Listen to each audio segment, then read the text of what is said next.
वायु प्रदूषण का स्तर पहले से ज्यादा जानलेवा हो गया है। हालांकि तेज हवा चलने से कोहरे से थोड़ी सी राहत मिली जरूर है, लेकिन कई इलाकों में कोहरे की वजह से विजिबिलिटी काफी कम है। इसके अलावा प्रदूषण बढ़ने के साथ ही दिल्ली का तापमान लगातार कम हो रहा है। मौसम विभाग के मुताबिक शनिवार को दिल्ली में न्यूनतम तापमान 15.3 डिग्री दर्ज किया गया, जो इस मौसम का दूसरा सबसे कम तापमान है। इसके अलावा प्रदूषण ने भी लोगों की परेशानियों को बढ़ा दिया है। दिल्ली में रविवार की सुबह 7 बजे डीआईटी में 609, जहांगीरपुरी में 598, शहीद सुखदेव कॉलेज में 596, नरेला में 588, पंजाबी बाग में 581, प्रशांत विहार में 564, रोहिणी में 554, न्यू स्वरूप नगर में 550, अशोक विहार में 526, शालीमार बाग में 520, वजीरपुर में 515, भलसवा लैंडफिल में 516, मॉडल टाउन में 509, बवाना इंडस्ट्रियल एरिया में 503 AQI दर्ज किया गया है। तमाम जगहों की ये तस्वीरें जहां पर आप देख सकते हैं किस तरह से वायु प्रदूषण और कोहरे के कॉकटेल ने लोगों की परेशानियों को बढ़ा दिया है।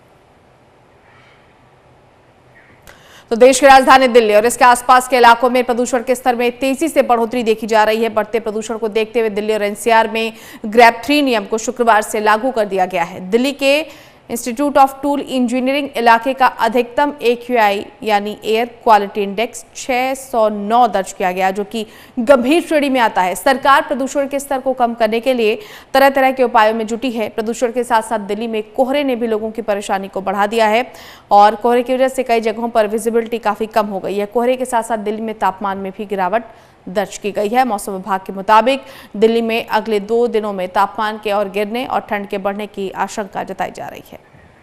संवाददाता नितिन धीमान हमारे साथ जुड़ गए हैं। नितिन, जहांगीरपुरी से लेकर बवाना तक पूरे दिल्ली एनसीआर की हवा जहरीली है। आगे भी कुछ इस तरह के आसार नजर नहीं आ रहे कि इसमें राहत मिलेगी। हालांकि उपाय जरूर किए जा रहे हैं, क्या अपडेट? बर्फबारी हुई है तो ये उम्मीद जताई जा रही है कि उसके कुछ दिन बाद मैदानों में वो बारिश हो और बारिश होने के बाद ही कुछ राहत जो है मिलती नजर आएगी, क्योंकि अभी तक जितना भी यहाँ पर पोल्यूशन है, कोहरा है, वो ना तो हवा के दबाव से आगे जा रहा है और ना ही वो किसी अन्य तरीके से।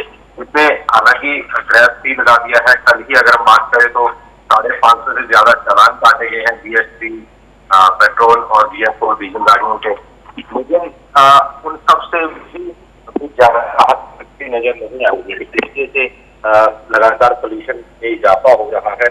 हालांकि अब पराली का सीजन धीरे धीरे खत्म हो रहा है, लेकिन जो धुआं जम गया है वो आगे निकलना मुश्किल हो रहा है। अभी 2 दिन और ऐसे ही कहा जा रहा है, उसके बाद हो सकता है कि बूंदाबांदी हो, बारिश हो, इससे ठंड तो बढ़ेगी ही और स्मोक भी हटेगा। हालांकि कोहरा ये जरूर है कि जब गुलाबी ठंड आती है तो कोहरा उसके साथ आता है, लेकिन स्मोक के साथ मिलकर वो एक जंगली हो चुका है। इसलिए पहले तो सिर्फ दिल्ली के अंदर ही स्कूलों में 5वीं तक की छुट्टियां कर दी गई थी। अब हरियाणा के अंदर भी कह दिया गया है कि वहां के स्थानीय प्रशासन इस पर फैसला ले सकता है। तो कहीं ना कहीं अब आगे संबंधी भी समस्याएं लोगों को आ रही है। तो ऐसे में अब इंतजार किया जा रहा है कि बारिश हो जाए या अच्छी हवा चल जाए, जिससे कि कुछ राहत मिले।